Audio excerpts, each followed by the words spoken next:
Gabriel?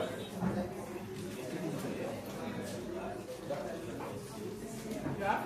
Passou pra ti aí, pô.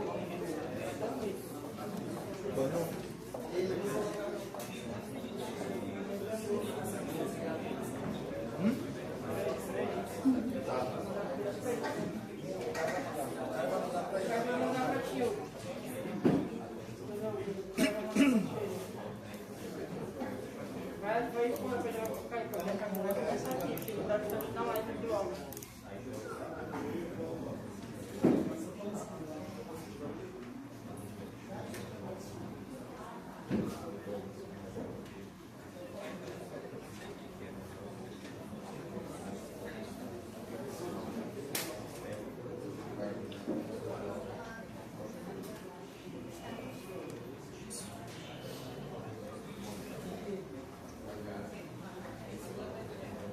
Tá bom, a gente diz certinho aí, Fernando?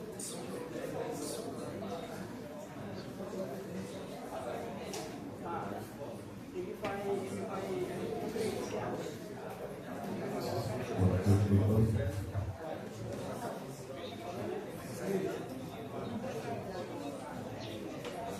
Só abrir.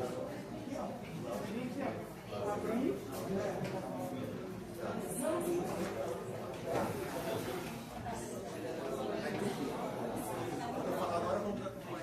Aí já tá, aí vai e jogar.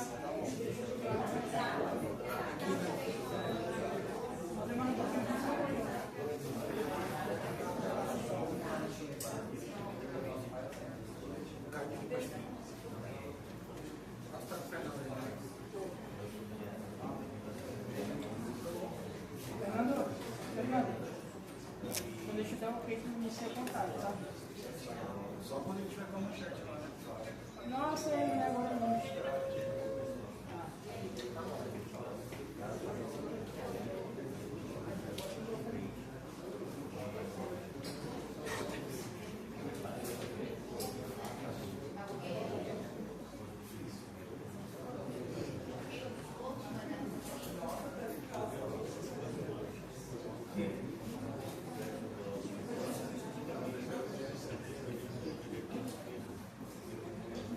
Oi. Olá, pessoal. Bom dia a todos. Queria agradecer aqui a presença de todos vocês. Eu e a Joyce aqui, nós resolvemos, fazer essa coletiva justamente para posteriormente abrir a perguntas a vocês, mas relatar principalmente o que está acontecendo nessas 2 últimas semanas, eu acho. Então, eu acho que é bom também a gente relembrar um pouco o que foi acontecido naquele trágico dia no hospital. E ao mesmo tempo a gente vai fazer algumas considerações, principalmente relacionadas à investigação.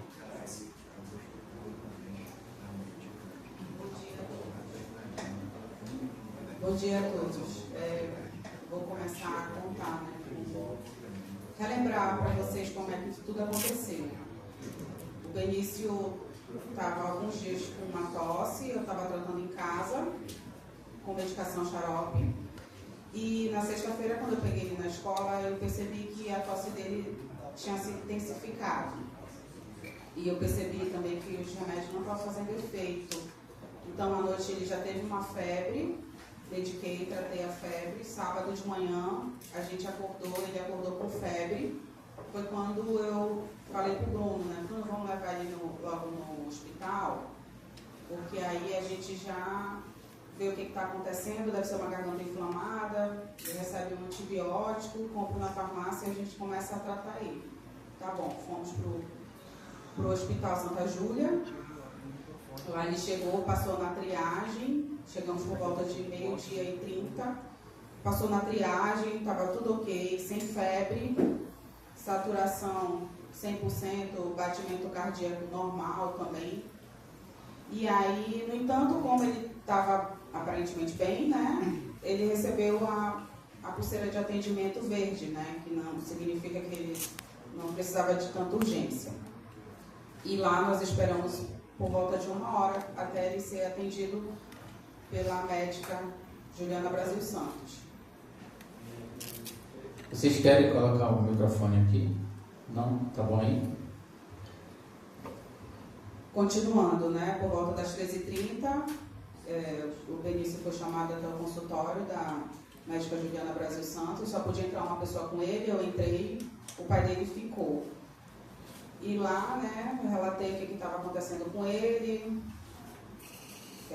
falei os medicamentos que eu estava tratando em casa, ela avaliou ele, passou a prescrição, imprimiu, assinou e falou que era para eu ir para a sala de medicação para ele tomar a medicação.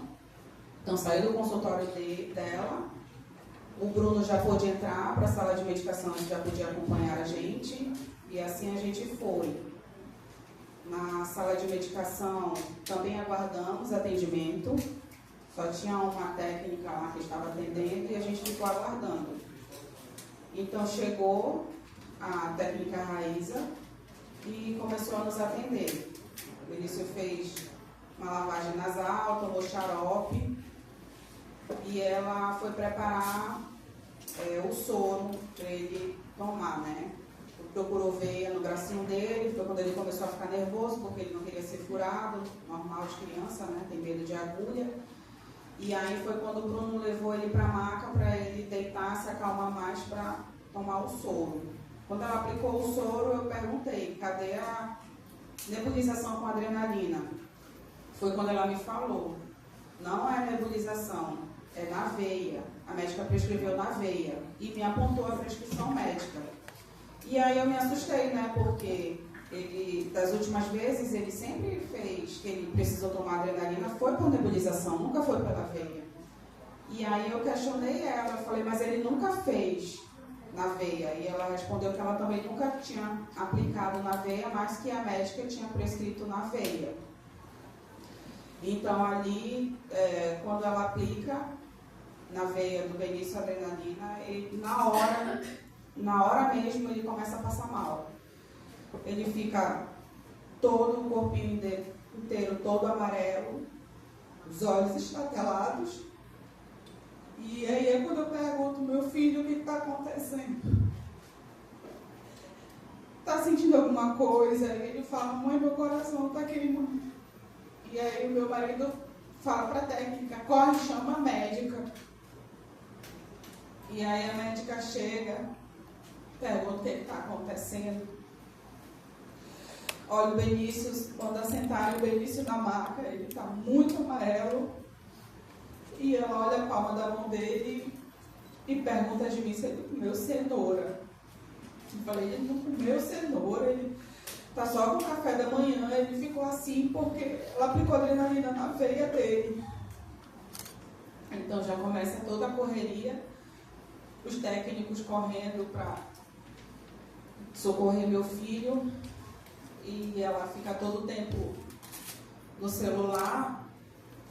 A gente vê que ela não consegue assim, atender o Benício. Quem dá mais atenção ali para o meu filho naquele momento é a equipe de enfermagem.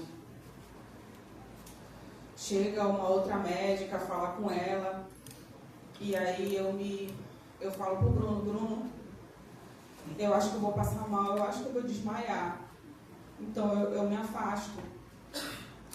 Eu me afasto dali do Benício, porque para mim foi muito forte ver meu filho passando mal, eu começo a ficar muito abalada. E aí eu saio, quando eu volto, ele já está na sala de emergência, na sala vermelha. O Bruno está todo o tempo com ele. Eu não consigo entrar na sala vermelha, porque eu fiquei desesperada de ver meu filho naquela situação. Toda vez que eu tento entrar na sala vermelha, eu choro muito, então eu saio. O Bruno que fica o tempo inteiro lá com ele. E aí vem o médico da UTI e ele fala para mim que ele precisa levar meu filho para a UTI, para passar pelo menos 24 horas. Eu falei, tudo bem. E a todo momento, fica eu entre e sai na sala vermelha, eu vou perguntando dos profissionais se meu filho vai ficar bem, meu filho vai ficar bem. Todo mundo fala que meu filho vai ficar bem, para eu ficar calma. E aí, o médico pergunta do Bruno, quem vai ficar com o Benício na UTI? O Bruno fala que é ele. Aí ele fala, não, você não pode porque você está de bermuda. Então o Bruno fala, Joyce, tu vai ter que ficar, se acalmar, vai ter que ficar com o Benício, enquanto eu vou em casa, colocar uma calça. Aí nisso, quando eu entro, me acalmo, fico na sala vermelha com o Benício, ele está muito sonolento. Eu observo que os batimentos cardíacos dele estão muito altos. Mais de 150, 160 batimento cardíaco dele, eu vejo pelo monitor. Então, a gente sobe para a UTI, né, o maqueiro, o enfermeiro, a médica. Ela teve muita dificuldade de fazer a documentação dele para internar na UTI, porque ela não sabia o código de UTI. A enfermeira falava para ela procurar ajuda de outro médico para fazer esse documento, porque ele tinha que subir para a UTI. Então subimos. Lá na UTI eu fiquei um pouquinho com ele. E aí é quando o Bruno chega subimos para a UTI por volta das 17 horas. E 19 horas o Bruno chega para ficar com ele na UTI enquanto eu volto para casa para tentar comer alguma coisa e descansar. Aí quando eu chego, né, na UTI, eu vejo assim que o Benício ele não está bem. Então, uma coisa sempre que eu observo é a questão da oxigenação, do batimento cardíaco dele. Do batimento cardíaco não tem muita variação, fica sempre ali em torno de 160 o batimento cardíaco. E a gente sabe que ele chega lá com batimento cardíaco de 99. Então, principalmente a partir ali da injeção da adrenalina, até mesmo na sala de medicamento, no ambulatório, ele já tem um pico ali a 170, 175 de batimento cardíaco e após a injeção, né, a oxigenação dele cai. Então, na hora que eu me lembro que chega a 75%.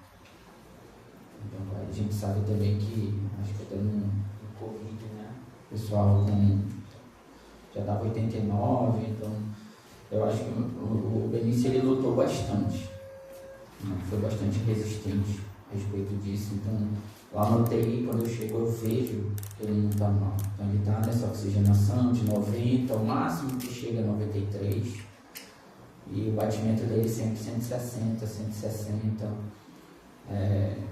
Você já viu, né, em alguns vídeos, eu me ajoelho, eu peço muito para ele ser forte, para ele resistir, eu rezo bastante. Eu comunico sempre com a Joyce que, não sei, ele não está bem, ele acorda, se mexe muito, ele respira muito ofegante, parece que está cansado, parece que está lá numa maratona. E ele resiste bastante, né? Então, aí, resumindo um pouco, a médica ela fala já algumas vezes que precisa entubar, mas eu particularmente não quero, porque é muito evasivo. Tinha uma criança do lado que estava entubada, então você vê que não é bom de se ver, né? Não sei a questão da medicina, não sou médica, não sou especialista na área, mas a pessoa fica inconsciente, eu não sei como que eu iria me comunicar com ele, ver se ele estava bem, se não estava. Então essa era muito a minha preocupação.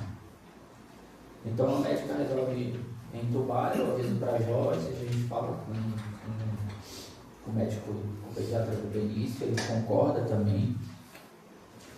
E a partir da intubação, né, um outro caso que a gente vive. Porque eu não consigo ficar, eu peço para ficar, mas a médica fala que devido ao procedimento ser evasivo, ela pede para eu sair. E quando eu vou lá para fora, a Joyce inclusive já chegou, porque ela ia teoricamente dormir em casa, então ela volta. E fico com ela lá, então a gente fica rezando muito, a gente reza bastante, fica rezando o texto. E eu percebo que em 2 ocasiões, 2 enfermeiras, né, diferentes, elas entram e saem com uma certa pressa. E começa a ter um fluxo ali de... Chega a médica Ana Rosa, chega mais enfermeiro, chega algum outro médico. Enfim, eu percebo que a movimentação ali na UTI começa a aumentar. Então eu percebo que algo não estava certo ali naquele momento devido à intubação. A Joyce até por um momento, né, que a gente está rezando, eu me levanto, eu vou olhar assim para a porta para ver, porque no final do corredor vocês têm os leitos da UTI, só que o do Benício ele fica para a esquerda, ele é o último da esquerda. Tanto que até conversando com a Joyce, né, eu falo que graças a Deus eu acho que a gente ficou naquele leito, porque eu não sei se o outro ia ter as câmeras para a gente comprovar tudo que a gente está falando é verdade. Mas se vocês observarem, as câmeras sempre estavam focadas ali para tudo que estava acontecendo. Então a gente sabe que foi Deus que interviu, que isso vai gerar provas para que a gente está buscando, né? Não é vingança, não é pontuar alguma pessoa específica, mas sim mostrar que existem erros no atendimento e que eu acho que até agora eu não sei o que foi feito, né, e o que será feito a respeito disso. Então, o silêncio que há entre o hospital, por exemplo, a gente percebe que é muito grande. A gente vem sempre buscando aqui não só a justiça, né, mas procurar melhorias que sejam implantadas, que outros benícios não venham a morrer. Então, voltando um pouco lá na UTI, a gente percebe que está algo de errado, então eles terminam todo o procedimento, eles chamam para a gente, para nós entrarmos, a médica vai lá com a gente, fala que a intubação não ocorreu da melhor forma possível, o Benício não reagiu bem, e a gente já fica meio abalado, porque ela fala que ele está sujo de sangue, devido à intubação. Aí eu entro só, a Joyce fica lá fora. Futuramente ela vai lá para a capela para rezar. E quando eu chego lá, né, o Benício, eu vejo que ele já está entubado. Só que ao mesmo tempo eu vejo que a oxigenação, o batimento dele, não me lembro ao certo quanto que estava o batimento, mas eu lembro que a oxigenação estava baixa. Eu pensei que ia estar melhor do que estava antes, mas não estava. Estava 80 mais ou menos, não me recordo agora, mas está nessa faixa de 80, a oxigenação inclusive menor do que estava quando ele estava, né, antes de ser entubado. Então eu fico ali com ele. E eu chego, ela fala que ele teve, ela nem fala lá fora, não me lembro se ela falou lá fora, mas quando eu entro ela fala que ele teve 2 paradas cardíacas. E a enfermeira vira assim para a médica,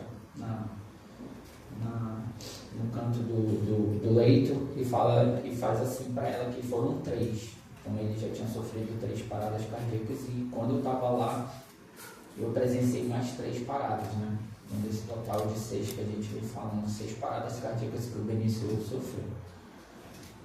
Então, assim, nessas 3 que eu presenciei, né, é muito, muito doloroso. Mas uma coisa que é que a gente nunca abandona o nosso filho. Foi difícil porque você vê que o barulho, né, do equipamento é aquele barulho exatamente como a gente vê no filme. Ele começa a zero ali a oxigenação, o batimento cardíaco, então não tem toda aquela reanimação que é realizada.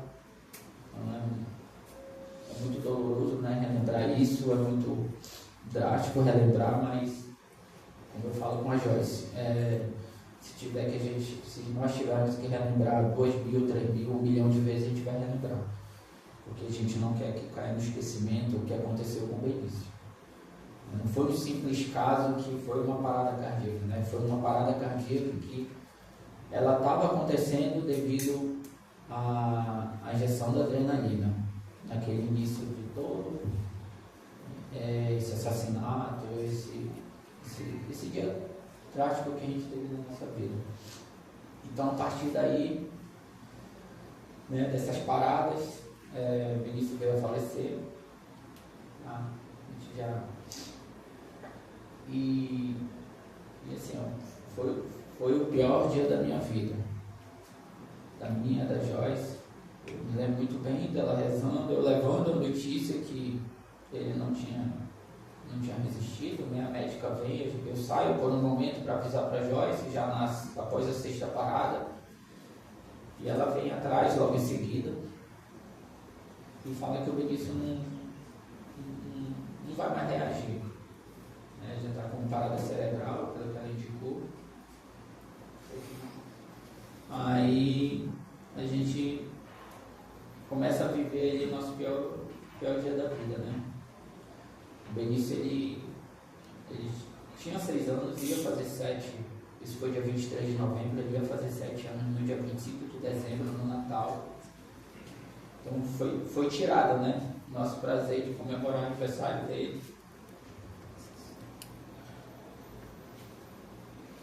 Ele gostava muito de comemorar aniversário e de fazer de tudo, porque Natal é uma data muito particular para as famílias, então a gente às vezes fazia dia 26, às vezes a gente fazia dia 27, então a mãe dele ficava muito preocupada em que dia fazer, como fazer, onde fazer, porque os locais não são abertos nesse dia.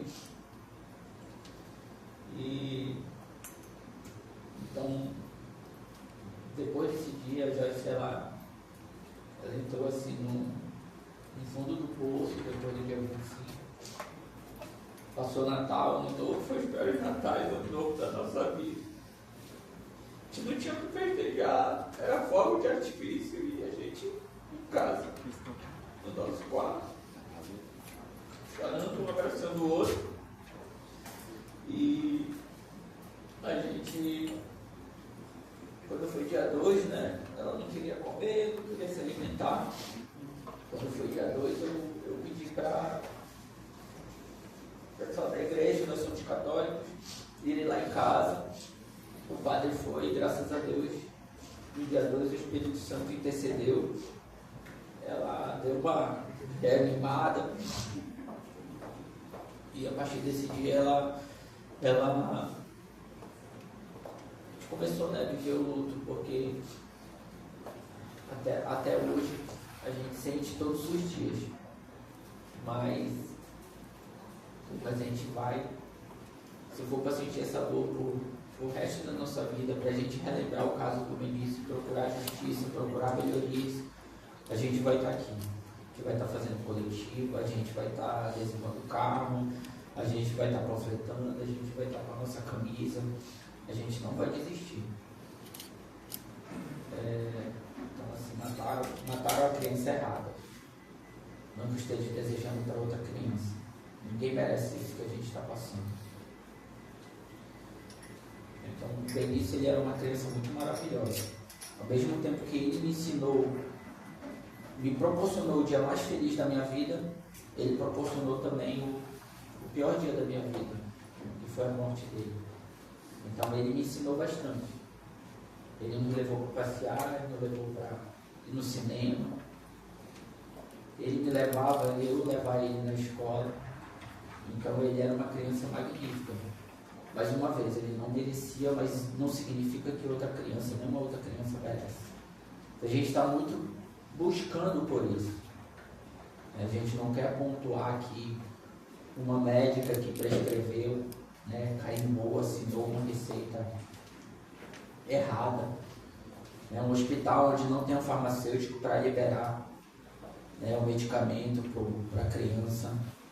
A gente não quer pontuar que uma técnica que, mesmo questionada pela mãe, aplicou adrenalina na veia. A gente não está aqui para pontuar se o erro for a intubação. Nós não somos médicos, nós não somos especialistas para julgar, nós não somos juízes. Então, tudo que a gente fala aqui, tudo que a gente declara nas nossas entrevistas, nós somos bastante humanos, porque o que a gente pontuou é o que a gente vivenciou, o que a gente viu por meio de provas. Em nenhum momento aqui a gente jogou pedra em alguém.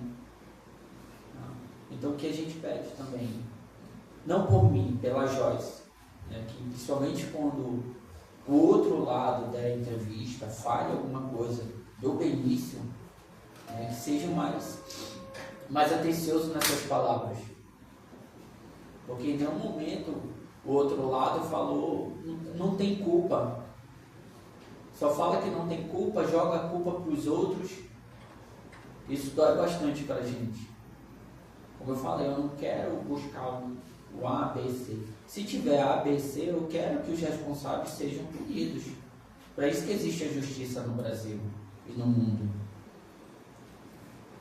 Não é para crucificar ninguém. Mas se a pessoa errou, ela tem que pagar pelo isso. Senão, qualquer pessoa pode errar, não vai ser punida e por isso vai ficar. E mais Benícios vão morrer e nada vai acontecer. Então é isso que a gente vem buscando. A gente busca também a questão dos laudos que ainda não saíram. Isso a gente cobra veemente aqui, porque já são 4 meses. A conclusão do relatório pela Polícia Civil a gente cobra também, porque são 30 dias que eles têm que responder, são 30. Só o delegado agora pediu prazo de 45. Não pode, pessoal, também. São 4 meses que a gente está buscando justiça, que a gente está relembrando o caso todos os dias. Não fale nem por mim, mas fale pela uma mãe. A gente chega aqui e a gente está implorando. A gente faz uma coletiva aqui para quê? Para implorar algo que era para ser feito. Um relatório que está demorando, que já pediram já uma postergação de mais 45 dias, um prazo além do que é colocado pela lei, que são 30 dias. A gente já está 4 meses todo dia acordando, esperando algum resultado concreto, a finalização do relatório pelo delegado para o promotor e Ministério Público apreciar, para levar para o juiz. Isso tudo nos deixa aflito, nos deixa angustiado. A gente vem aqui para implorar. A gente não quer que passe na frente de outros, não. A gente quer que a lei seja cumprida, o prazo seja cumprido. Ou que pelo menos no posicionamento que a gente tem dos órgãos sejam colocados. O único prazo que a gente tem é 45 dias e a gente vai ter que esperar 45 dias. E se chegar lá nos 45 dias e não tiver feito ainda o relatório? A gente vai esperar mais 45, vai ficar por aí. É uma mãe que está angustiada, não fala nem por mim. É uma mãe que está angustiada, que todo dia acorda, quer ver resultados, quer ver que a justiça seja feita.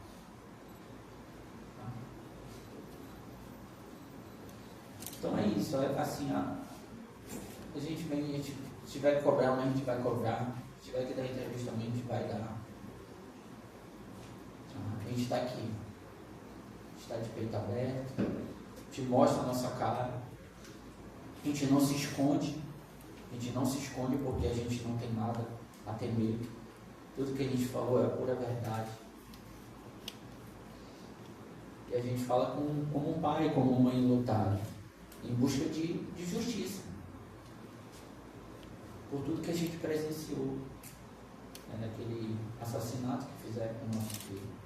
E que todos os envolvidos sejam punidos. Todos. Bom, pessoal, obrigado pela atenção de vocês. Os advogados vão falar. Desculpa algumas vezes, mas a gente tem que ser sincero, a gente tem que expor novamente o caso. Não sei quem sabe do caso, mas é bom te relembrar para não esquecer, para colocar todos os fatos, pontuar todos os pontos falhos que tem na rede de atendimento no hospital. Tá? Uma médica que não sabia nem o código da UTI, pessoal, é isso que eu estou falando. Uma técnica que, mesmo questionada, aplicou. Um hospital que não tem um farmacêutico, do nível do Santa Júlia. A gente confia nosso maior bem precioso a essas pessoas que não tiveram nenhum apreço, né, por uma criança. Tá bom, pessoal? Obrigado.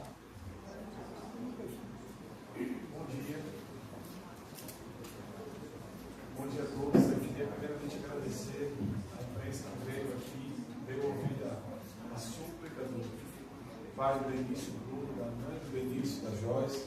É sempre bom lembrar a todos que por trás de um procedimento administrativo, por trás de um inquérito policial, por trás de um processo criminal que anda tramitando na justiça, há uma ausência que ela jamais será reparada e um luto que está ocorrendo desde o dia do falecimento do Benício. A gente gostaria de abrir para vocês perguntarem e tirarem as dúvidas de vocês, porque nas últimas semanas tem se percebido a presença constante de advogados propalando desinformação e, além disso, falando coisas sem lastro probatório, dando declarações sem qualquer evidência, fazendo com que haja uma descredibilização das instituições e também facilitando a desinformação da população, fazendo com que a população comece a acreditar e ter dúvidas do que realmente aconteceu. A gente vai abrir para perguntas agora, tá, gente? A gente vai abrir para as perguntas agora.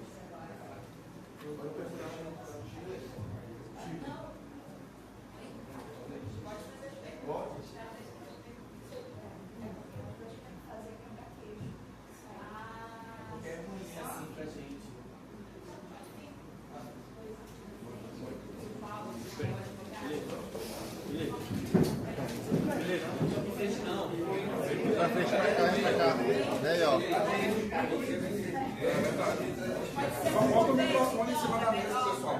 Vamos só o microfone na mesa. Bota o microfone na mesa. Lá na mesa o microfone. Mas faz de longe, pô. Responde ele que quer responder, né? É mais jogo. Bota o microfone na mesa. Melhor microfone na mesa, melhor microfone na mesa. Na mesa, na mesa. Na mesa.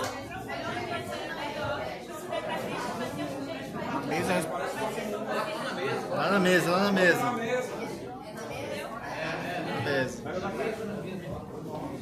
Porque senão você vai ficar na frente. Alex, grava aí.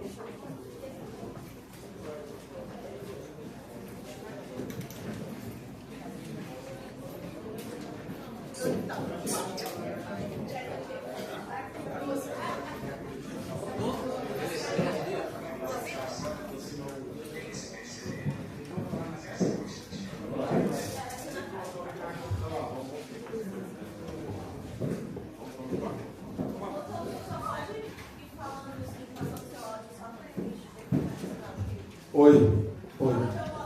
Paulo Feitosa. Tá tudo ok?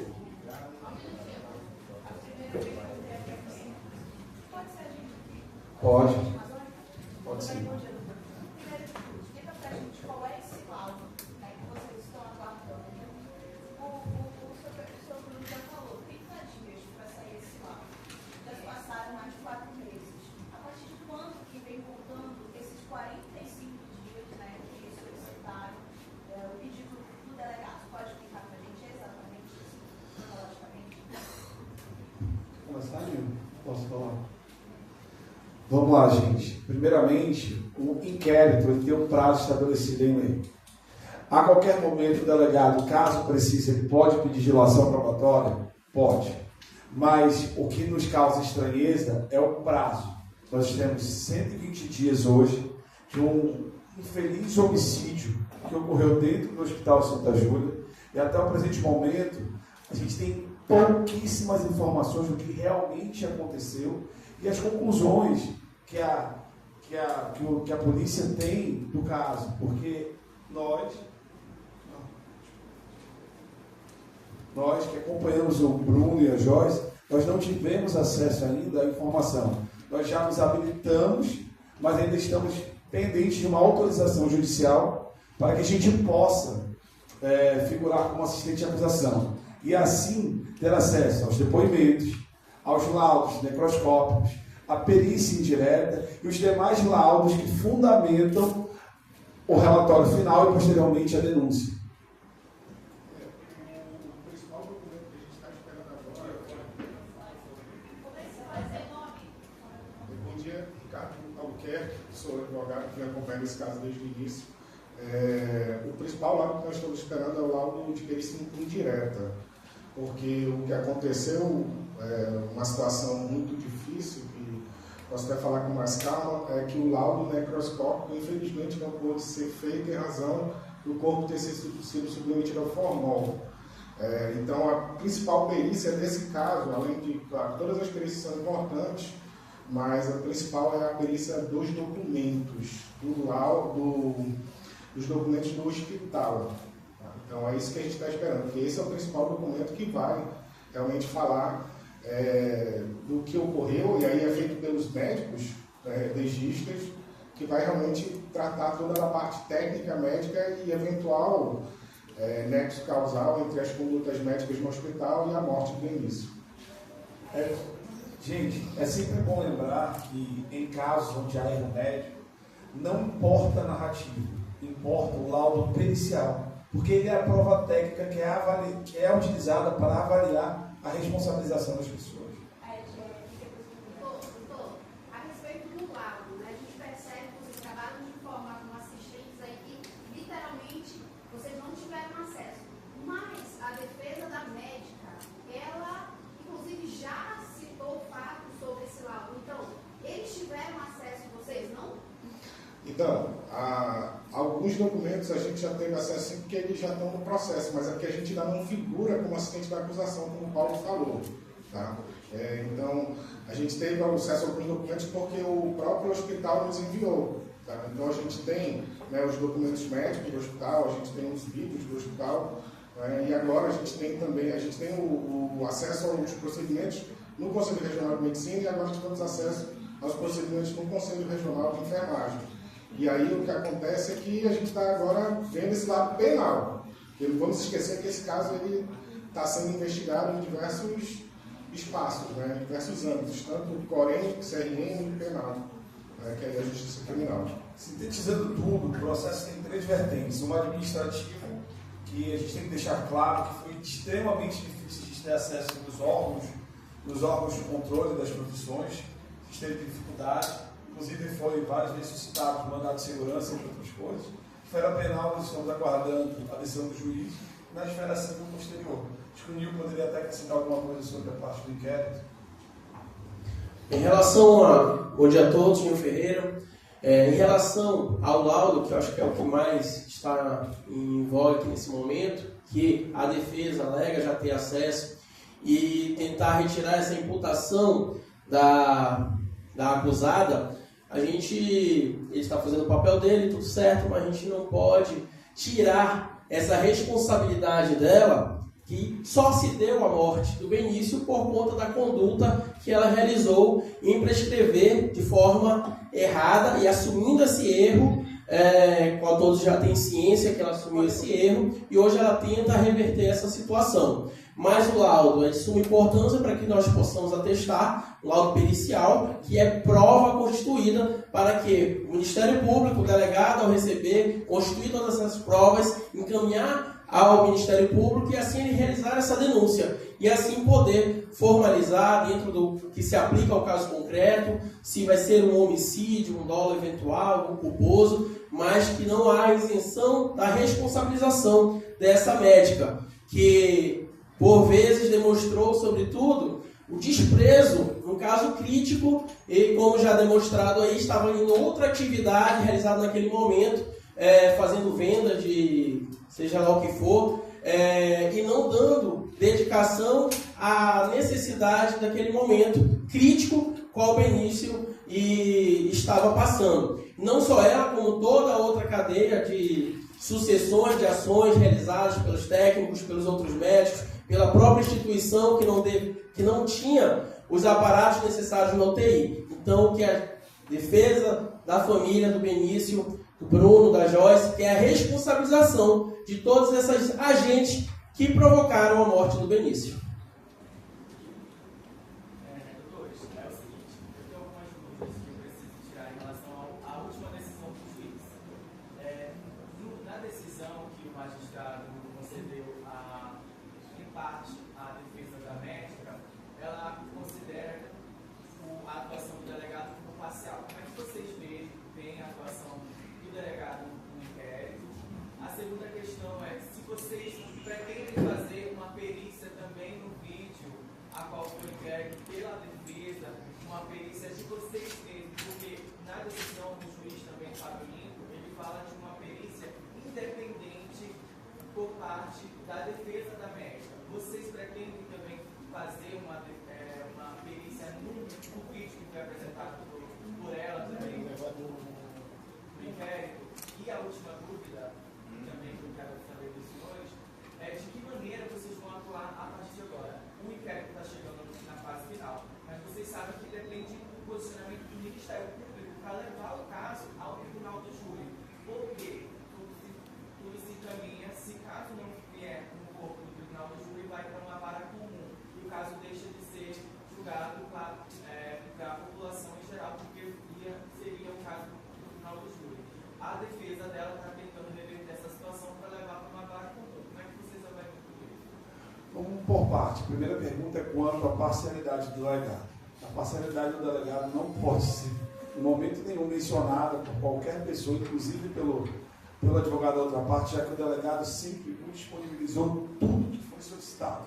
Então, alegar que o delegado é parcial é mais uma tentativa da defesa da médica e de outros para desestabilizar não só o delegado, mas como as instituições, fazendo com que o processo fique mais frágil e cause uma confusão na sociedade.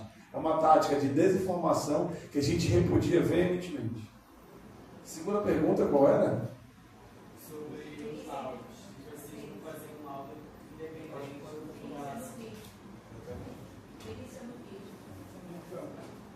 Então, em relação a essa questão da perícia no vídeo, não vamos ter uma perícia independente nós, da família, desse caso, porque isso daí vai para a perícia oficial da costura criminalística, que vai para o setor de áudio e vídeo. Então, a gente vai, a não ser que, eventualmente, a gente veja que o laudo pericial oficial houver alguma necessidade independente, sim, nós faremos. Mas, na verdade, nesse momento, a defesa está focada em um laudo pericial de toda a questão médica, certo? Que é isso realmente nós já estamos buscando, já estamos avançados nessa questão, né, de termos um laudo pericial nosso que possa demonstrar realmente o que verdadeiramente aconteceu. Então, essas questões paralelas, por exemplo, de eventual fraude que está sendo investigada por parte, né, da investigada, isso daí é a polícia que vai realmente investigar, e se houve manipulação do vídeo, e vai ter perícia. Então, assim, essa é uma questão que nesse momento ela tá muito paralela e ela está tirando o foco, como o Paulo falou. Então, assim, isso é uma estratégia da defesa. É sempre bom lembrar, gente, que fraude processual é um crime contra a justiça. Então, se realmente ela tiver cometido, é um crime independente que ela vai responder por ele. Só complementando, em relação à assistência técnica, a nossa função como advogados pela família é subsidiar mais informações ao Ministério Público, aquilo que possa enriquecer a denúncia, que possa subsidiar essas provas para alcançar essa responsabilização. E, se necessário, contratação de peritos técnicos para contestar os laudos, a gente vai utilizar esses subsídios para assim apresentar.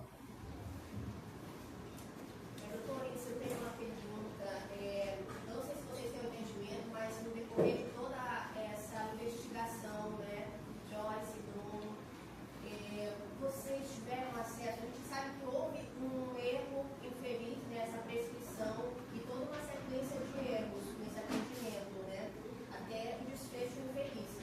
Mas a parte dos profissionais de saúde, não só a médica, como a equipe técnica de enfermagem, a própria técnica Raíza, houve esse despreparo? Como é que está a situação do próprio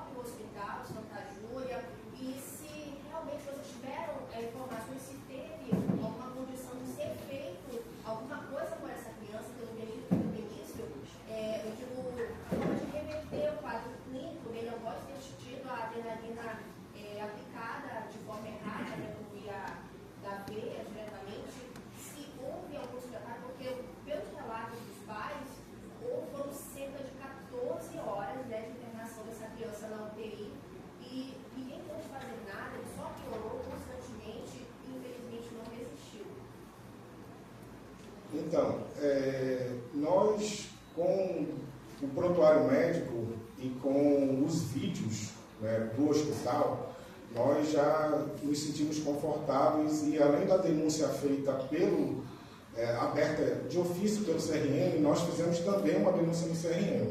Então, nós não temos nenhuma dúvida realmente que essa morte era evitável, que há falhas graves, falhas sistêmicas e que há realmente, como o delegado está investigando, situações que pedem uma investigação maior sobre a assunção de riscos, não apenas uma mera culpa, porque é muito absurdo esse caso. O desconhecimento da outra parte, da médica, na hora após a aplicação da adrenalina, você vê pelos vídeos que ela não sai do celular, você vê pelos vídeos que o enfermeiro que toma a atitude de carregar a criança para levar para a sala vermelha, para a sala de emergência. Outra questão, ali, essa criança já era para estar na UTI, ela fica das 2 horas até as 5 horas, são 3 horas para a criança ir para a UTI. Chega na UTI, isso é uma sequência causal, assim, são falhas que elas vão se somando. Começa na adrenalina, o absurdo, né, uma dose extremamente exagerada, aí chega lá, alimenta uma criança, que deveria estar em dieta zero, absurdo. Não, e isso também a médica prescreve um remédio que é suspenso por outra médica, mostrando total imprudência, total desconhecimento. Assim, isso a gente já sabe pelo prontuário. Vem a médica da UTI, não consegue entubar, ela não consegue, ela diz no prontuário que ela entubou, mas ela não consegue, porque a própria relatório de enfermagem fala, e os vídeos mostram que ela não conseguiu entubar, 1 hora depois que a anestesista chega, 1 hora depois que a anestesista chega e entuba essa criança. Então, assim, que há um erro de médicos gravíssimos, com certeza, e por isso que nós já temos uma denúncia no Conselho Regional de Medicina, e nós estamos pedindo, assim, sem sombra de dúvida, a cassação da médica Juliana. É sempre bom lembrar também que o que mais impressiona todo mundo é a falta de redundância e gestão de processos. Geralmente o que você espera é que tenha um fluxo linear em casos graves, em casos onde algo acontece, para que possa se tomar uma decisão prontamente ou que se possa reverter alguma coisa. Mas são tantas falhas que eu só me lembro daquela frase clássica: avião não cai por um motivo, cai por diversos.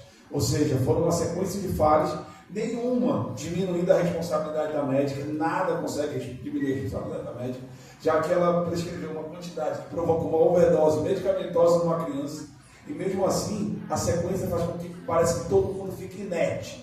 Diante de uma situação, parece que ninguém sabe o que fazer, como proceder. O que mais assusta é um hospital não ter medicamentos necessários e não ter estrutura. Faltava o book para menor, para crianças, faltava o inalador pediátrico, faltavam inúmeras coisas.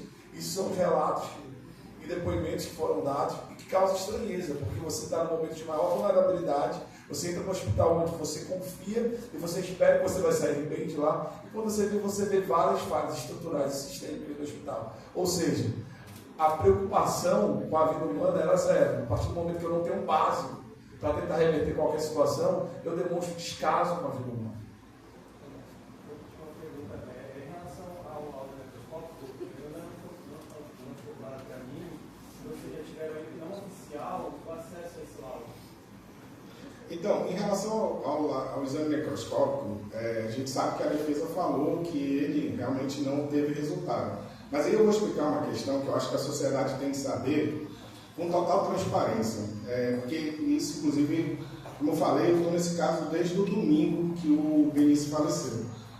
No domingo à noite, o Benício já estava sendo velado, e quando me contaram esse caso, por um amigo comum, eu disse: vá agora fazer um boletim de ocorrência, que isso é uma morte suspeita, certo? Fazer um boletim de ocorrência e fazer o exame de corpo de delito, tá? Veja, porque isso mostra uma das falhas graves, isso mostra mais uma das falhas graves, que eu sei que a defesa quer usar isso em favor dela, mas esse laudo não foi feito porque o corpo já estava submetido ao formol. Mas por que isso? Um hospital, ele sabe que uma morte suspeita, uma morte no mínimo atípica, tem que ser comunicada à autoridade. Então, isso não foi por decisão da família. Agora, você imagina uma família devastada, pela morte de uma criança de 6 anos, ter que tirar ela do velório para fazer o exame de corpo de delito. Porque o hospital, volto a falar, isso é uma falha sistêmica, isso é uma falha grave na condução, que sabia que aquela morte era suspeita, os profissionais sabiam que tinha ali no mínimo uma morte atípica, não comunicaram às autoridades e deixaram esse corpo ser velado quando esse corpo deveria ter ido para o IML. Então isso é uma falha gravíssima. Isso não é culpa da família. Isso não é também um trunfo da defesa. Isso mostra mais um dos absurdos desse caso. Que ele deveria ter sido desde o primeiro momento para o exame de corpo de delito. Só que aí, né, deixam velar o desamparo da família. Cadê a orientação da família? O hospital sabe, isso é protocolo legal. Só que não tem nenhum protocolo, como o Paulo falou. O hospital está completamente perdido. Não tem. Cadê os protocolos legais? Isso é um protocolo legal. Então, assim, por isso que eu queria falar esse ponto, que eu sei que a defesa acredita que isso é favorável a ela, mas não é. Isso só mostra também, no mínimo, uma falha grave de terem deixado essa criança, né, ser velada sem antes ter ido para o IML, porque o hospital já sabia que aquela morte era suspeita. Gente, é sempre bom lembrar que o nosso acesso aos autos ainda não foi permitido. Nós estamos pendentes de uma decisão judicial. Então, a maior parte das informações que nós obtemos é por meio da imprensa, é por meio de vocês. Assim, alguém pode alegar e dizer, mas a defesa já teve acesso, mas eles já entraram com habeas corpus, eles já tomaram inúmeras medidas, o que faz com que eles tenham acesso aos autos. Nós precisamos que o Poder Judiciário libere a peça que figura como advogados. Paulo Feitosa, Ricardo, Nil Ferreira, Lucimar e Carol. Essa peça ainda não foi apreciada pelo Poder Judiciário. Logo, a maior fonte de informação nossa é dada por vocês e pelas falhas e pelas falas atabalhoadas que o advogado vem propalando por aí. Então, são 3 coisas no caso. Existe já um laudo, ele foi conclusivo, e vocês entendem que o laudo por si só não é suficiente para eximir a meta da responsabilidade. Não, a gente não está falando isso. A gente está falando que o laudo foi conclusivo em decorrência de uma formalização, porque o hospital liberou o corpo. Mas nós não tivemos acesso a isso. Ninguém pôde avaliar a prova. Não pôde ser valorada, porque a prova não foi. Possivelmente está nos autos, até para que o juiz já deve ter apreciado, para talvez liberar ou não, conceder ou não habeas corpus a ela, mas a nós não foi. Nós não temos acesso integral aos autos. Não foi liberado. Nós somos assistentes de acusação e a gente não teve acesso integral aos autos. Por quê? O judiciário, talvez, o juiz pode ser que esteja entendendo que, como ainda não foi formalizada a denúncia, não tem como ter acusação, e não ter acusação, não tem assistente de acusação. Eu acho que é isso, mas eu não posso falar para o juiz. Digo que é complementar aí. Bem como o Paulo falou, como não há uma denúncia formalizada, onde se inicia de fato o processo, a gente fica aqui aguardando a finalização do inquérito policial, onde o delegado irá indiciar o entendimento dele, e aí encaminhado ao Ministério Público, por meio do promotor de justiça, irá formalizar a denúncia. E aí então, nós aqui, a banca da assistência de acusação, será habilitada, e aí sim a gente vai tomar ciência de tudo que já foi produzido e tomar as medidas cabíveis que a gente entender necessário. Como o Paulo falou, mas a gente já tinha uma ideia que realmente ele seria inconclusivo por causa do formal. Tá? Então a gente já tinha uma ideia, mas não tivemos acesso formalmente a ele. No caso, vocês já tiveram acesso não só ao relato dos pais, né? Vocês estão ao lado deles todos, e também aos vídeos. Saiu algo onde nós ainda não teríamos sabedoria, enfim, como foi relatado agora há pouco, vocês assistiram, esse fato de no momento em que a médica, ao invés de fazer o atendimento, a preocupação dela era mais voltada ao celular. A defesa alega que ali ela estava apenas